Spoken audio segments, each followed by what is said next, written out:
Hello, everyone. Welcome back to the Ask Dr. Be Good show, where we try to shine a light every week on the positive things going on in public education. Occasionally, we have the rare pleasure of having someone from the outside, somebody from outside Legacy join us and come share their area of expertise. It just so happens that I met somebody last weekend before, at the Asia World Academy. The Asia World Academy is an academy for Asia World competition participants who are interested in competing for prizes and scholarships while they are being groomed to be more positive, stronger female leaders in their communities. And on the board of Asia World is Neetu Rishi. Neetu, let me say a little bit about you before we go on so that we can really catch people's attention. Neetu is a passionate entrepreneur besides being a corporate trainer and motivational speaker, public speaking coach, personality development coach, a model, and author of the book A Different Monday, with a professional background of 15 years and holding a dual degree Master's of Human Resources, Marketing, and Information Technology. She has, and she is a very positive person, she has a very positive outlook, taking the fact into consideration that Monday blues have been in the minds of not only kids, but adults as well. And so she decided to write a book to help us cope with that. And so she's going to share what led to actually, sitting down and writing this book, and which we thank you for. And before I forget, by the way, we're now streaming live to YouTube. That's a new opportunity that we have. It used to be we would just post our link to YouTube, but now we are able to stream live to YouTube. We are growing up in technology as we continue podcasting. So with no further ado, Neetu, talk to us a little bit about what led you to write this book. First of all, thank you so much, Dr. Good, for having me on board and sharing my experiences. I'm so honored. Okay, writing a book earlier, if I think it was never on my vision board. But yeah, I had those inherited genes from my dad about writing. And if I remember, when I was a kid, we did not have that technology of mobile phones or internet. And we used to have pen friends. I used to write a lot of letters wherein I wanted to express my thoughts and everything what was going on in my mind through that words. So that made me, practice everyday writing. And I was always fond of reading books. So when I was reading books, once it happened that I came across a book, nothing against the author, but I felt that the author did not do justice while writing the book. It just came to my mind that if he can write a book, why can't I?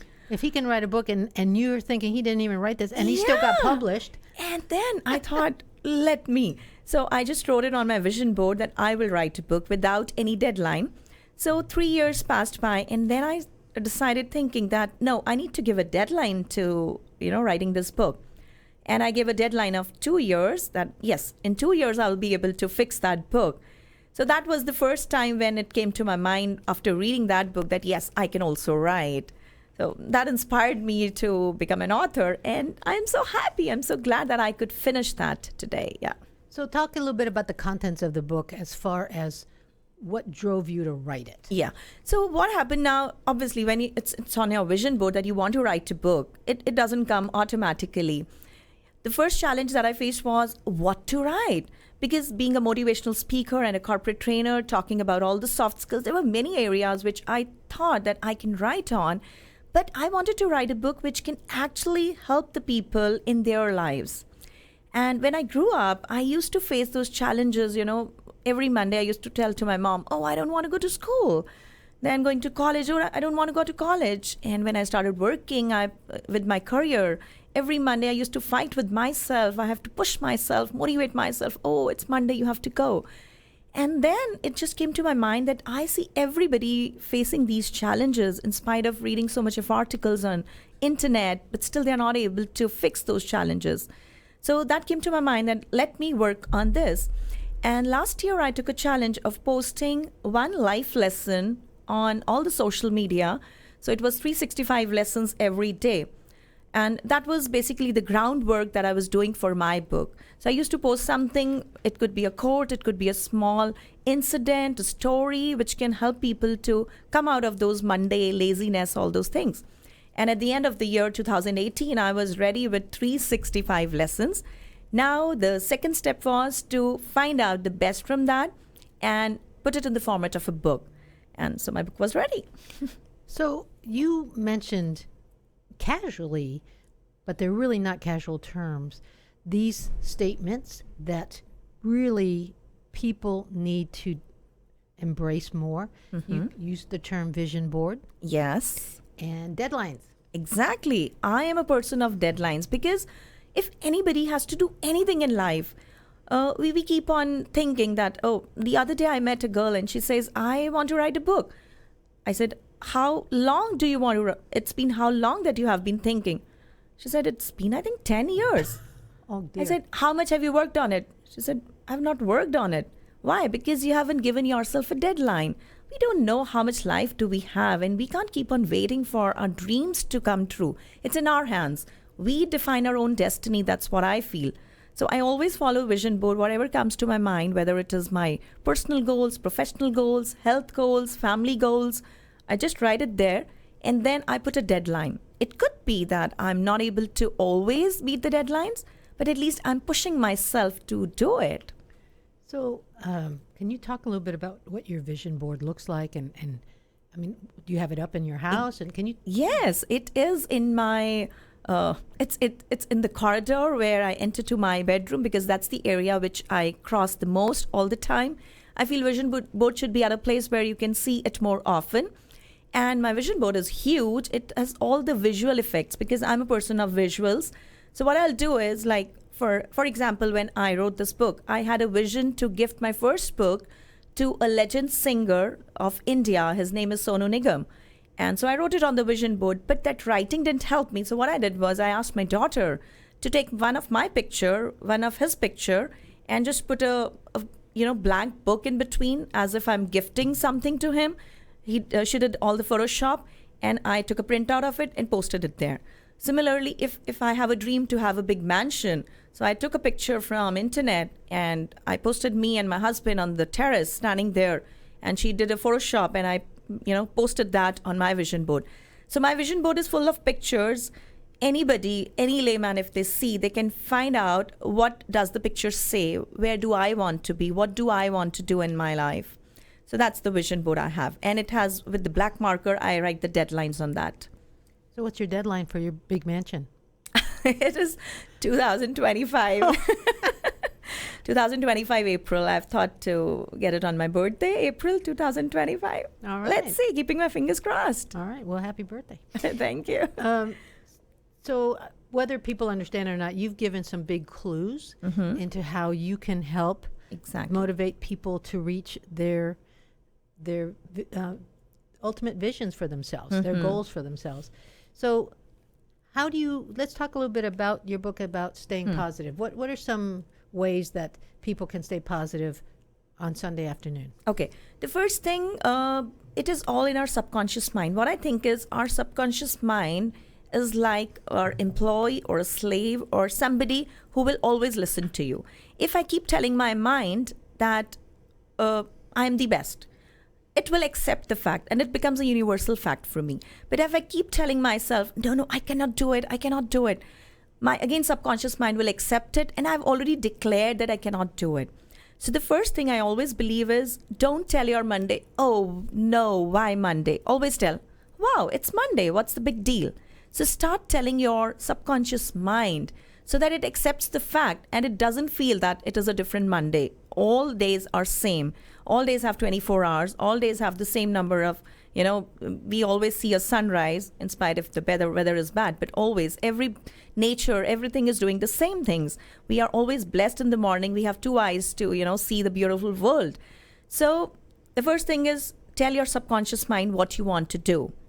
The second thing, we start planning for a Monday on a Monday morning. Instead, I believe for your Monday, you should plan everything in advance on Friday before you close up.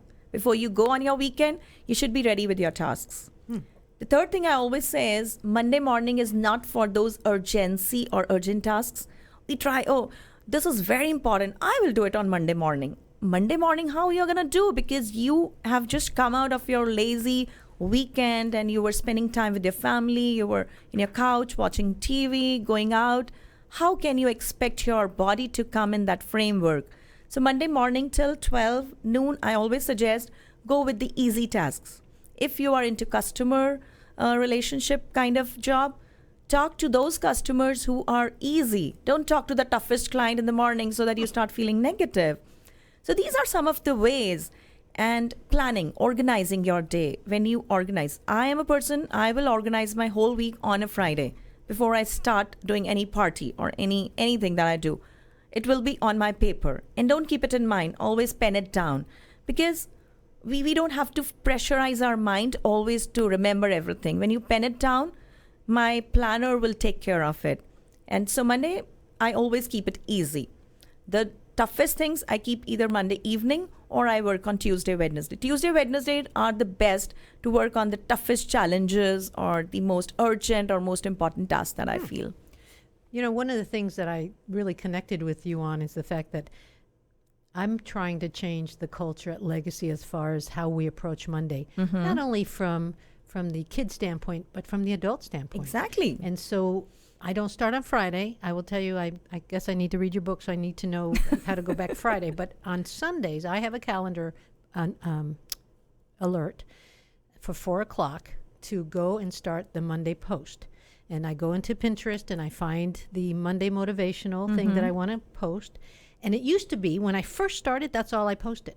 Then I started writing more. And that's, you know what it's developed into? Now I get to, on Sunday, get all excited about the whole week, because I write on there what the podcast's going to be and what we have upcoming. And sometimes I get to thank people for what we did last week. Like when we had the Star Week, I got to thank people.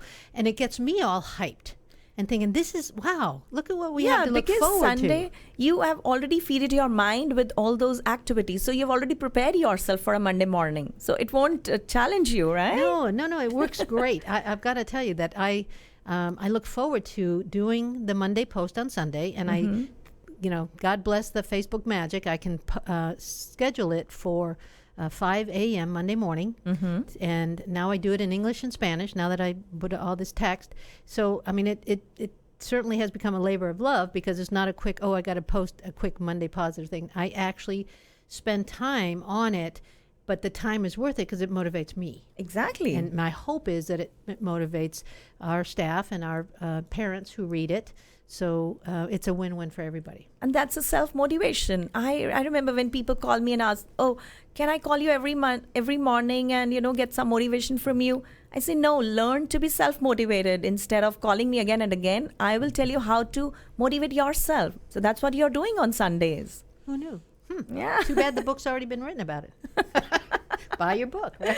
And, and there's one more thing I would like to share about the book. When I was writing the book, firstly, I started writing in the form of, the long motivational lines, being a motivational speaker. That was my habit. But then I realized every person is not a reader. I mean, I don't want a person to start reading a book and he or she thinks, it's a lot of stuff, a lot of thing for my mind. I can't digest it. So then I decided everybody loves stories. And I am also a storyteller when I go for my corporate trainings. So I decided to make it in the form of a story, wherein a mother is giving lessons to her daughter before she actually goes for her first job the very first day. She takes a leave from her office for 1 week and they spend time together, and she is using small experiences of her life, and that is creating curiosity in the daughter to learn more and more and more. So yes, I got reviews from 2 of the people, and they said when we started the reading book, we could not stop and we finished it in one go. So thank you so much, readers, for that. I would like to even take the names. His Mr. Neeraj Madan and his wife Dev, they together read this book and gave me those awesome reviews. That's a nice compliment. So if somebody were to contact you to be a motivational speaker or a life coach, what how would you work with them? I always want to feel connected with them. So, in spite of having all the social media, I'm available on Facebook, Instagram, Twitter, LinkedIn, everywhere. In fact, my family just gifted me a T-shirt which says "Internet famous." But jokes apart, yeah. But I always prefer people giving me a call. And when I talk to them, because it is, if somebody wants to learn, say, how to organize the day, first I have to understand how is their daily routine, how do they work. So whatever programs I offer, they are not generic programs. I customize it as per their requirement, as per their capabilities. First I try to understand what is their potential, how much capable they are, and what is their schedule like, right? Are they an entrepreneur? Are they a professional? Is it a student? So according to that, I will fix in the daily routine wherein I will train them on all the aspects. And I'm not a person who will just keep on talking for a workshop. Okay, come and attend my lectures or seminars. No, I will give you tidbits to add on in your daily routine, like we have meals, breakfast, lunch, dinner. So I will add those things, life mantras in your life. If you just keep practicing it, you get through with your goals. That's the way. So I always prefer to talk to the people. I always prefer they give me a call. I'm always available 24/7 on my phone. So as you were speaking, I was thinking about the fact that our society needs more coping skills. Mm-hmm.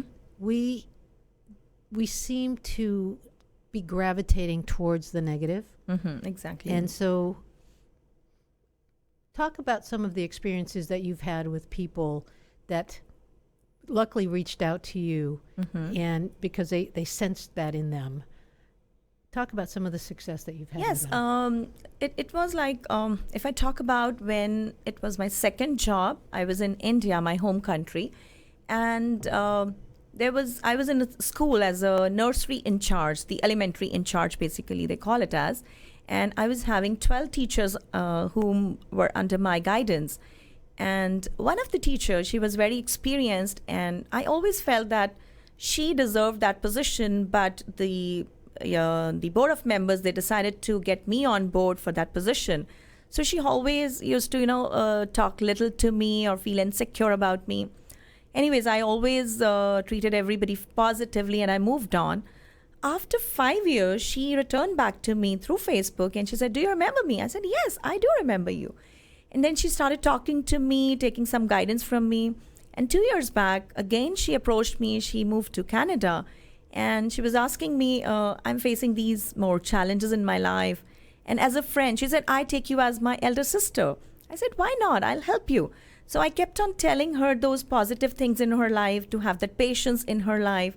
Because as a family, we always have those little of nitty-gritty, struggles in our life. But we have to face them. So I used to tell her small, she used to consult me. I used to give some guidance to her. And it worked really good. And now when I see her happy with her family, with her kids, I really feel that, my life is worth it. I helped somebody. So similarly, I have many more experiences when I get messages that, you touched somewhere in our life in this way, you inspire us. There are a few silent followers as well, when I keep my posts, whatever, on my status, on my WhatsApp, everywhere. And whatever, even if I post my picture, there is a quote on it which can talk about it. So when they read it, they really feel grateful to be connected with me. And that's what I think is the best guidance. I don't want to teach people. I want to live a life which becomes a message for them. We have a lot of parents who listen to the show. Can you talk about how you work with your children around this area, please? Exactly. Starting with my own children, first of all, I always feel that children are someone who will not listen to you. But if you do those things, they will observe you. They are very keen observers, and they will look at you and do it. Now, I'll just give you an example. My son, he is just growing up, and he's in first year of college. I wanted him to build a LinkedIn profile. But I knew that if I tell him to build a LinkedIn profile, he will not pay attention. So what I told him, I said, don't build one. I said, "Can you help me? I am overoccupied with so many things because I'm on all the social media." He He said, yes, mom, why not? I said, okay, every weekend we'll spend half an hour and you'll help me in my social media marketing. He said, okay. Now I have a habit of, if anybody, a notification pops on LinkedIn that if somebody is having a birthday or they have been promoted, so I send a customized message to them that, life is all about it and happy birthday and, keep growing, something like that. So I asked him, this is the way I design it. So these are 10 people who have their, because I have 8,000 connections on LinkedIn. So every day there are 10 or 15 people who have their birthdays. So I told him, can you send this customized message to all of these 15? He said, oh my God, this is so boring. I said, can you do it for me? Oh yes, mom, I'll do it. So he started sending. Now, when he is sending those messages, he realized, oh mom, this person, his profile looks very amazing. Mom, this person, he doesn't have a good profile picture. Don't you think he should have a professional picture? So by this, I was able to teach him how does LinkedIn work? And then he's ready with his profile. So I didn't have to actually tell him. I just showed him a way. So that's the way I always take care of the kids. Even if I'm teaching somebody public speaking, I will not tell them to just speak in front of me. I will give them a topic for research, which might interest them. Because when they are doing the research, it is not only about speaking, it is about learning by reading.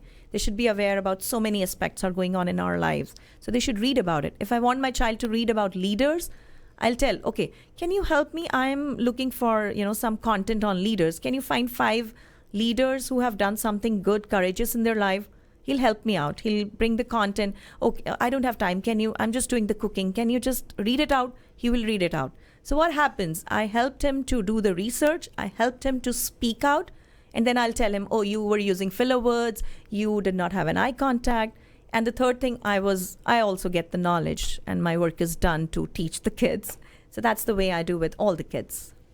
A lot of times, busy people who, especially as busy as you are, forget to take care of themselves. How do you have life balance, and how do you make sure you feed yourself internally? First thing, I don't have a word called as busy in my dictionary. Whenever the other day I was talking to somebody and said, how was your day? Oh, it was too hectic. I said, were you able to accomplish something? Oh, yes, I did so many things. That's why it was hectic. I had meetings, I did emails, I did this. I said, then it's not busy, it's not hectic, it is called as productive. So don't say that I am busy. Say I was productive today, I was occupied today, I could finish up those things. So again, it is all about subconscious mind. And that's the way I tell people, stop saying that I'm busy. Stop saying I don't have enough time. It is about how to find time. It's how to prioritize the things. Now, when I have 10 things in my list, I will fix up, what is important, what is productive. This has to be done by this day. And the second tip I always give everybody, don't keep it for last moment. If I have to come here for a podcast, I will not think about it today morning or day before yesterday. This was done 1 week before. So that the day I have to come here, I just have to, I've prepared a summary, right? I just have to go through it. So don't keep the things for deadline. Whatever work has to be done on what day, give yourself a 3 days prior deadline. So you're not stressed, or you're not, you get welcomed by some immediate, instances, some guests turn up or something turns up. It will not spoil your day. It will not, hinder with your work, whatever you want to do. Now you're married. Yes, I am married. So how do you, that was just a busy woman like you, and our audience really doesn't know how busy you are, because I didn't read the other 3 paragraphs. You're busy. How do you and your husband stay connected? Okay. So the first rule I always follow is evening time, we both go for a walk, me and my husband. Whatever meetings, whatever are there, but I will make ensure that from 6 to 7, we are together. If the weather is bad, we will sit together, we'll have a coffee. If the weather is good, we'll go for a walk. Whatever, but 6 to 7, that 1 hour we have to spend with each other. In case we both are traveling somewhere, we will ensure we do a video conference call during that time. So that is our time. Nobody can steal that time from us. That is first thing on my list. The second thing, we as a family, I've got 2 kids, my son and my daughter. So we 4 spend time together. We spend half an hour It could be any time. It could be before dinner, after dinner, but we'll sit. We will talk. I will share what good did I do today? What lesson did I learn today? Something which I felt bad about, something which I could do good about. Then my husband will talk about it. Then my son will talk about it. Then my daughter will talk about it. And then we have a traditional prayer in our religion. We do that together. It just takes 3 to 4 minutes. So we do it every day together. So that keeps us bounded together. Secondly, I don't want to have that communication gap, even if the kids are grown up. Whatever busy they are, they know that this time is with the family. Whatever happens, we will sit together. So I ensure the bond of the family or whatever things we are doing, it comes with having a daily practicing, daily routine. So I put in tidbits of that. So every day when we are spending time together, we don't have those differences, or we don't have those challenges that, oh, it's been long, I didn't talk to my husband, or I don't have time for them. We always have time for each other. So that is, I always suggest in our families, we should fix a time, right? As we have timings for our lunch, as soon as it's 12 noon, we feel hungry, that we need food. Similarly, we should be hungry to spend time with our family and the kids. So that's really important reminder, because we do as a society allow ourselves to get so busy with so many activities, so many kid things, that sometimes the couples sort of forget about each other. Exactly. They do. So if we fix a time on a daily basis, I'm not saying to spend 2 hours together, even 15 minutes or a cup of coffee works wonders, because you stay connected. You feel that, yes, as soon as my clock says 6 o'clock, I know I have to sit with my husband. Good. So we're almost coming to an end, but I want to, first of all, not only give you a chance to ask me a question, but I want to review some of those important things that you said. You start your goal setting with a vision board, and then you put a deadline to your vision board goal, and then you actively work towards it. Consistently. Consistency is very important. And you balance that drive with family time, with feeding self, and by trying to do as much good in the world as you can. Did I leave anything out? There's one more thing I would like to quote. Now, when this family time helped me, because another challenge was to find the title for the book. The title has to be something which people would want to know what's in the book. If I give a simple title which talks about everything, I did not want to give that title. So we spent almost 1 month during that family time. Every day I used to say, oh, let's do some brainstorming on what the title should be. And then my daughter gave some ideas, my son gave some ideas, my husband gave some ideas. And then one day, after almost 20 days, we actually finalized this title that it works good. So the family time is also helpful in that way. So they all are a part of book. They have read the book. I asked my son, can you help me in editing the book? So I happened to make him read the book, because I know my son is not a reading person. He will never read the book, right? And then too, when a mom is writing, things are taken for granted sometimes. But when he was doing the editing, he read the whole book. So that's the way, again, I teach the kids and the other people, and the family time helped me to actually finalize the title. Else, I don't know what title would have been ended up to. Sure, the family time can decide upcoming vacations, which we should do next weekend. There's lots of things we can plan out. Yes. So at the end of the show, we usually ask me a question. Do you have a question for me? Exactly. I have so many things going on in my mind, because the day I met you, I really feel the first thing I look towards you at, age is just a number, and you are running around again with so many things. I won't say busy, but you are able to utilize each and every second of your life, and that too for the community. How do you do that? Using many of the skills that you mentioned today, I do tend to set goals for myself, and I work towards carrying them out. A good example is I've wanted to have an app called the Ask Dr. Be Good app, where I become the Ann Landers of the educational world, where teachers and administrators can write into the app and say, having questions about an educational situation that I can help them with. And so I'm driven. My nature is to share, as it is you. The book I wrote, as I was sharing with you earlier, is about helping assistant principals become stronger instructional leaders before hitting the principalship. So many times we wait till they, that we give them all the operational stuff and then we expect them to instantly become instructional leaders when they become principals. And that's very, very difficult. And so it's in my nature to share, just like you. And I would like to be able to use the educational knowledge that I've gained these 33 years, being 13-year teacher and principal and central staff and curriculum person, and then teaching at the college level, both online and face-to-face, having been published, now podcasting, being superintendent, all of that needs to go somewhere. It's not enough for me to know it. Just like it wasn't enough for me to be a teacher. I wanted to affect a change first in a building and then in a district. And I feel that drive is in you. You want to change the world also in your own way. And so this is my way. I really feel privileged that I got connected with you, because like-minded people, they always, gravitate. You have a magnetic, and I'm really looking forward to learn so much from you.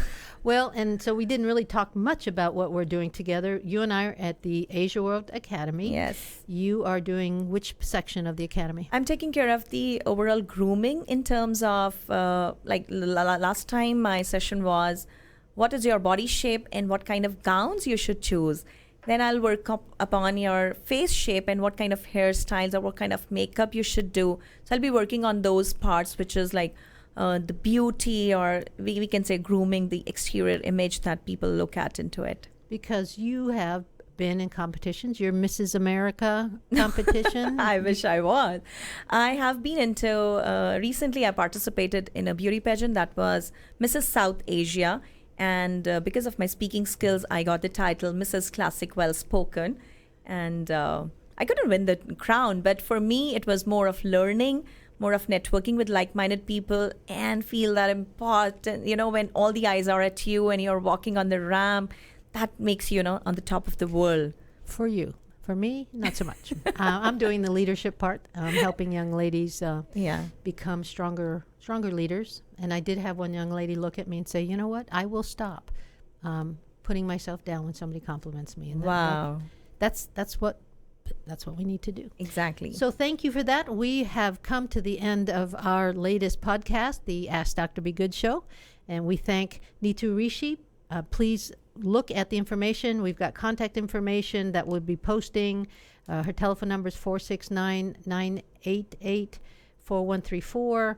And my email ID is my last name, Rishi, RISHI _Neetu, NEETU @yahoo.com. You can drop me an email, or you can anytime call me at 469-988-4134. So thank you.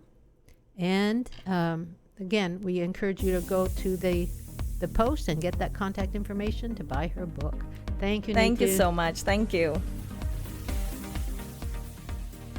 Thank you for tuning in to the Ask Dr. Be Good show.